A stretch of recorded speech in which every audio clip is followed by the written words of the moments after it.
Hey everyone, Dallas Vintage Toys, owner Sean Nice, Scott Tucker here. We just want to thank everyone that came in the shop, purchased, talked to us in 2023. It's been a wild year and we're looking forward to 2024.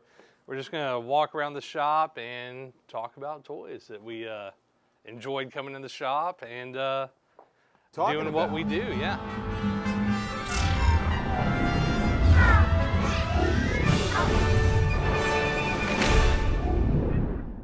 Well, it's been a big year, I think, for toy companies. There's been a lot of really cool stuff that has been put out. Of course, we always do a lot of vintage toys here. But, moving forward, Hasbro's done a great job with G.I. Joe Classifieds. Mezco's done a great job. Look at this crazy Godzilla that came out this year. This thing is a monster. And that Godzilla needs a home. I think we've sold 3 or 4 of them, and I think that's our last one. But I'll show you some of the toys I bought this year. Down this aisle, we always have, Marvel Legends and some of the reissues and the Ninja Turtles. I got a set of those. But one of my favorite toys that came out this year that I really enjoy is this glow-in-the-dark Godzilla in all of his glory. He's in my collection, and he's kind of a throwback to the original Godzilla from 1979. If you YouTube that, there's a great line. It's, "You can control Godzilla's ugly tongue." That is real. That is in that commercial, the Shogun Warriors Godzilla from the 70s. But that is a throwback to that one, except now he glows in the dark. So, we talk Transformers here a lot. Tommy is our Transformer expert. He knows all the good stuff. He knows all the lingo. And he is currently on vacation, so that's why he's not in this video right now. He's in Utah. He's in Utah. Obviously, kind of an offshoot of Transformers is Beast Wars. I kind of like those a little better than Transformers. That's just me personally. I kind of like the insects and the bugs and the flies and the weird fish head, you mix it up. Sean's laughing. I'm just waiting to talk over here where we first started. Wait, let's get back to Sean Nidus, the store owner. Y'all just went. Scott's just telling you his shopping list, but anyway. So we have a bunch of triangles here, and people love the bagged up figures. I know Scott Tucker loves the glow in the dark Scare Glow. He loves the Slimer. Does some of this food look familiar? Yeah, I was going to say, I think one of those was in my collection, or that was mine. And we just love buying loose, complete items from the current year all the way back to 30 or 40 years. People love going through these. These are the candy toppers here. So, you never know what you're going to find here. We're always restocking, and I think this is a video game thing or something. I have no idea. So basically, you just kind of have to look in here, and I know Scott loves bagging up figures all the time, and we try to get, new stuff for everybody. These guys are not bagged right now. These wrestlers are on sale, only $10 each. I think that's kind of a cool deal, especially for our wrestling guys that come in and customize them. I think it's a good value there, and I've been watching a lot of wrestling stuff. I didn't watch a lot of it as a kid, but, I'm getting caught up. So don't tell Mark Henry that. He was cool. He was real cool. And we're also looking to get more celebrities, actors, wrestlers in the shop as well. Seems like everyone has a fun time with that. We have the Power Rangers coming into January. And it's just awesome seeing people that follow us, and then they come in for the first time, and we talk about what they collect and their collection. From all over. Yeah, they come from all over the world. From Europe, from Mexico, from, of course, all over the United States. But it's cool. It's cool to see that our content reaches that far. So, hey, thanks for watching. Absolutely. Then we got the G1 Transformers, which bleeds over into the modern Transformers. Like we said, Tommy's the guy to talk about the robots in disguise, the Transformers. So he has his own cult following. Yeah, he does.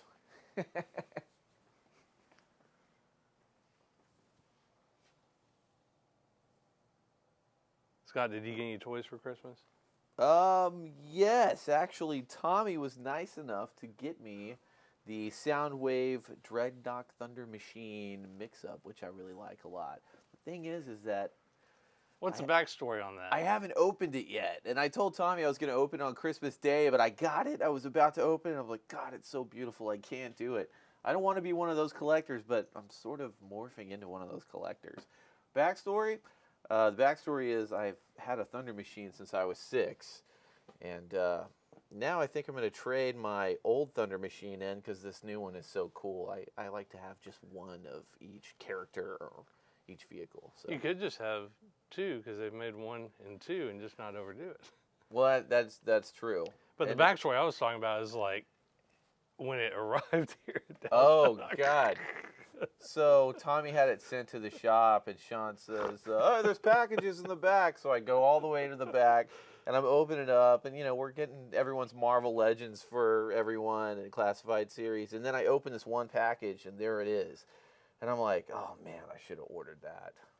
And I didn't look at the label. I just figured it was Dallas Vintage Toys. But I was kind of like, why is there only one? Why did we only get one? And I thought, oh, man, I should have ordered that.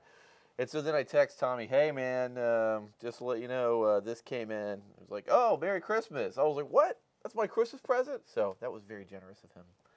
I love it. I just have to, I just have to open it up one of these days. And the cameraman, I don't know if he collects toys, but when he did the unboxing on this, what do you think of this bad boy? Oh, that thing's epic. I'm so excited to open it up myself. And I actually put it on layaway. So, guys, if you're interested in getting some of these awesome toys. The cameraman even goes for the toys. And are you going to use as a night light? Yeah. An alarm clock, it just goes, raw. Right. That's an awesome toy, man. They've really put out some good toys this year. You put what on there? This right here? No way. Yeah. I told him, I said, you hang around the barbershop long enough, you're going to get a haircut. Obviously, I don't do that. Neither does Sean. Did you get any toys for the holidays, sir? I did not. You did not? I don't think, no, I did not. No turtles? No turtles. You didn't Well, post? I mean, I got my own turtles, right? So I got the TMNT van that showed up, right? Okay. So, like, that was right on time for that. But as far as gifting me toys, no, Jesse was slacking. Okay. He got me sunglasses, which are badass, but he did not give me toys. That's a good gift, right? Yeah, so I need to buy some toys. Speaking of Godzilla, since the movie dropped, I think Tommy's already seen it twice. Our Godzilla toys have been flying off the shelf. And we do like to buy from the public and trade from the public. So you can always walk in the shop with your items, and chances are we're going to take it, the majority of the time. And Scott, what were you talking about down here? I was talking about the really lane? cool, the glow-in-the-dark Shogun Godzilla, but I mean, there's, I passed up a lot of stuff to get to the Godzilla, which I Did you house get in my this one collection. too? No, I just got the Just glow-in-the-dark this one? one. Because last year I bought your super nice Mm-hmm. Shogun, all original and perfect shape. And if anyone has a sealed Shogun Godzilla, I still Dude. might be in the market. I've got the Rodan. Yeah, I need the Godzilla. Is your Rodan graded? Mm-hmm. No I think it might be way. the only graded one. We all collect here at Dallas Vintage Toys. Dangerous place to work sometimes. Dangerous place to work. And they're always coming out with new toys too. I mean, I remember seeing this TV show, Not the Mama. I think someone said the very last episode. Do you Tommy remember showed that? me the last episode, and I was like, that is terrible. The way that they ended it, I was like, no. So thank if you God know I how didn't it see that as a ended, kid. be sure to comment in the comments below. Thank God I didn't see that as a kid. I would have been heartbroken. Did you see Turtles in the theater back in the day? Oh, yeah. Yeah, my grandpa, Papa Troy, took me to see it. And, he's like a kind of a stern military man. And, he enjoyed it when they were like, go Ninja. Did he go, like the Ninja." Foot Clan or Shredder or the Turtles? I or- think he liked it all. And then he took me to see Under Siege right after that. There you go. He was like, that's a movie, son. So, Of course, there was a Barbie movie this year as well, and then that really spiked the interest in the dolls and the Barbies and everything. And Scott is the Barbie expert here at Dallas Vintage Toys. When he sees the ladies go over to the Barbies, he just goes over and talks them up, and he knows everything about the Barbies. Well, the thing is that I have a younger sister, and she had tons of Barbies, and Which one did she have? Melissa had tons Peaches of toys. and cream, or She had I as many forgot which toys one. as I did. It's just that I took care of them a little better. Melissa's Barbies were always. Tell us about the X-wing story. She sat on my X-wing. She sat on it when I was 11. She broke it. I got that for Christmas when I was 11, and Melissa sat on it. And she was how old? The difference? She would have been 6. Or, 6? Or 7. Yeah. I haven't bought a new one yet, and I won't. She has to buy me that X-Wing. She knows where the Dallas Vintage Toys website is. Just a white X-Wing, pretty decent stickers, working, of course. Gotta have the good stuff. Oh, you usually buy and sat on again, right? She would do something like that. Siblings, what can you say? Anyways, Melissa had all the Barbies growing up. She had 2 Barbie houses. She probably had 30 Barbies. And I had one 12-inch Cobra Commander that used to raid the Barbie house with his weapons and take everybody hostage and stuff. It was. We were siblings. We fought. Extreme Toys at the it was Scott Tucker household. What was it? What did you say? The Delta Force 5 or whatever? Yeah, it's like Delta Force 5 at the Barbie house. There's a group of people that came in yesterday, and the wife, she actually was naming, she had Garbage Pail Kids. She did not have any brothers. She was naming off all the stuff that she grew up with. And I was like, oh, wow. Sounds like you had an awesome childhood. She was asking about, do we have any girl toys besides Barbies? And I kind of explained like what Scott said. I mean, Delta Force 6 just raids the Barbie house, gives them a haircut, breaks the head off. Maybe does some graffiti with a Sharpie on the walls. I took masking tape and I boarded up the windows. Like it looked like, they were boarded up windows on Melissa's Barbie house. And then there was a machine gun. Was it a foreclosure? Yeah, I boarded up the windows and then machine guns were pointed out. So if the Joes wanted to come save all the Barbies, they were under fire. But, it was fun, man. It was the 90s. We did a lot of weird stuff back then. Another thing that's super popular is anything Spider-Man. I've been bought the Spider-Man Jordans that came out. Haven't worn them yet. Oh, I haven't seen those yet. And so I mean, anything Spider-Man, Mayfex, Hasbro, you name it, we'll always take a look at that. You can always walk in the door, and we always try to have everything stocked. We just got in we just got this one in. The VHS Spider-Man Carnage.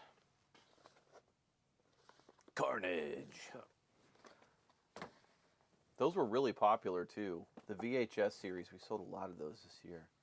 And I'm also Sold collecting Spider-Man comic books, slowly but surely. Then, I forgot the name of that. The Naked Gun.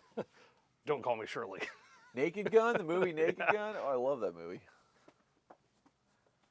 Give me the strongest thing you got. And Mr. Rowdy is going to be here on his way. He was super excited that Mark Henry came. He also got to talk to a lot of other wrestlers that he was calling. Rowdy is the video game and wrestling and Ninja Turtle expert. So if you ever want to talk any of that stuff with Mr. Rowdy, he is the guy to talk to about that. He just gets super excited, smiles ear to ear. I mean, it was just so awesome when Mark Henry was talking to him. He was just hanging out with him for like 3 or 4 hours. So. Like, how did Johnny Knoxville get involved with the wrestling line? Mr. America, pretty much. Maybe ask Rowdy when he comes. Oh, I have a list of questions for Rowdy. Rowdimus Prime. Then we always stock Star Wars. We have, I think Scott really likes this Black Series wall over here. Yeah, it's visually striking. Dana did a great job on setting that up. It looks awesome. And for all the Black Series collectors, you can just come in and get whatever number you need. They're all done by number and by series, which is very convenient. Instead of picking through the aisles one by one, you can actually see how this whole, almost like a piece of art, mural, whatever you would call that. I guess it is on a wall. It's a piece of art. It counts as a mural, sort of. But it's cool they all go together like that. You want to talk about our childhood in there? Well, God, where do I start? Let's start with He-Man, because that was the first thing I got into. I had He-Man as well. I remember Clawful. Ben Taylor down the street, John's younger brother. He had the Ninja Turtles. I didn't grow up with that, but Yeah, what I didn't like about the Ninja Turtles as a kid is they were hard to stand up. I really didn't like that. oh, like He-Man was much better. Well, that's true. I was more into G.I. Joe and Star Wars, but I did have a lot of He-Man as a Did you kid. have mask items? I did not have Okay. a single mask item. Not one. I for think some I had reason. like 3 or 4 of those growing up. I never had Transformers though. Started getting into Star Wars when I was 11. It was right past my time at the shops back in the day.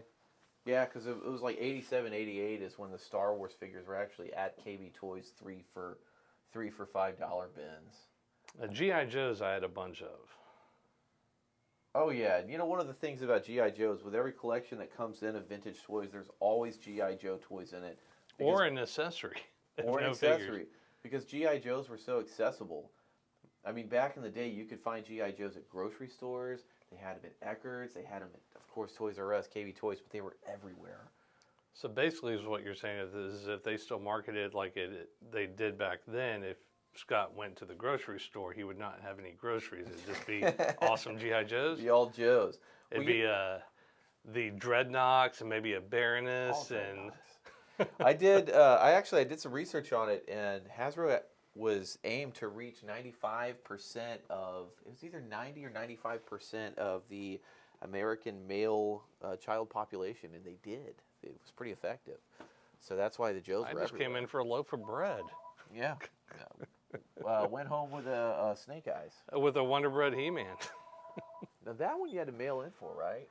It wasn't actually Wonder Bread, so The phone's ringing. I better get that. we're gonna take a brief pause right now. Hey everyone, we're back over here now, and one thing that we also started carrying in 2023 is enamel pins. People like those. We try to pick out ones that we like as well, so it kind of goes over all kinds of platforms like that.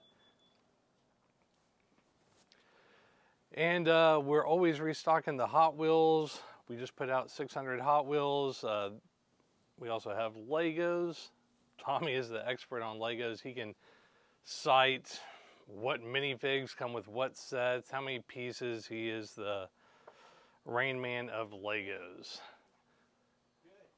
And people will also like these little world's smallest and micro figures. All these are fully functional too. So, I mean, you got miniature South Park, G.I. Joe, Slinkies. These board games are actually operational as well.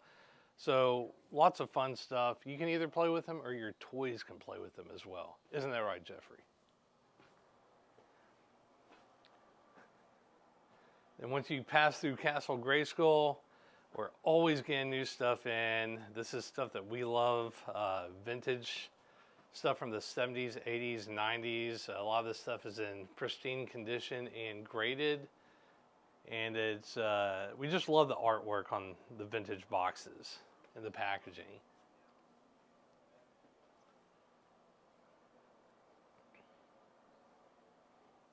You can get this Godzilla to go with your Mezco one. Hey, That's the OG. yeah.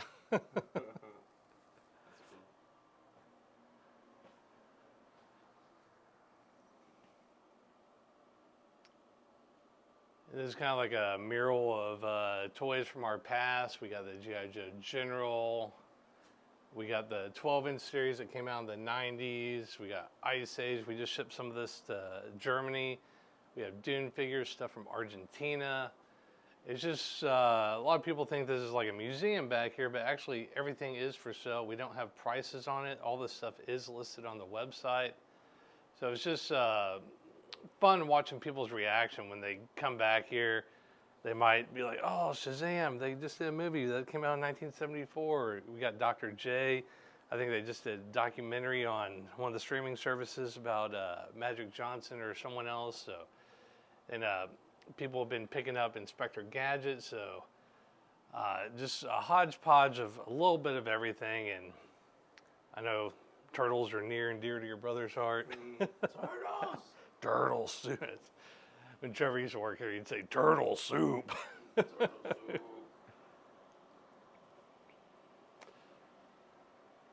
Then our Star Wars, we got some graded Falcons, 12-inch figures from Mexico, the first 92 figures, a little bit of everything. We got con exclusives, HasLab exclusives, small soldiers, foreign figures from other countries in that case. We have the USS Flag, more Star Wars stuff, and like I said, we're just loving 2023, looking forward to 24, what new toy collections and what new guests and clients, customers, friends are going to walk through the doors. We always enjoy talking to everyone out of state, out of the country. It's just, it's kind of amazing how all these toys can just bring everyone together. And it's just, when I first started doing this in 92, it wasn't popular. And now it's just mainstream now. And if I always say, like, if you would have asked my 12-year-old self when I used to set up at one-day Comic-Cons back in the day, if I'd be hanging out with, like, the Dallas Cowboys or musicians or celebrities or people I used to watch on TV, it's just kind of wild that they just want to hang out here. So, and it's just fun talking to everyone. I mean, we have clients from little kids to people in their 80s. So it's just like a huge, wide range of people that come in, and it's always fun talking to everyone. I know Rowdy, Tommy, Scott, Dana, and I just love talking toys, and it's just so awesome when they just like light up. It's like that memory. It's like when you're walking through, you're like, I had that. But they always seem to like blame mom, like mom threw that away. But so my advice is to everyone, if you go to college or move away, just see if your parents or guardians or whatever can just store it in a closet, not in the attic, not in the garage. If you're able to do that, then you can always revisit it and unlock those memories at a later date. But we do hope to see y'all in 2024, and we want to hear all your stories and everything. What do you get for the holidays? And I mean, I'm smiling right now just thinking about it. So that's it from Dallas Vintage Toys in 2023, and we hope to continue hanging out with y'all in the future. Thanks so much for watching. Like and subscribe. Comment about some of the toys that you love, and we hope to see y'all soon. Thanks for watching.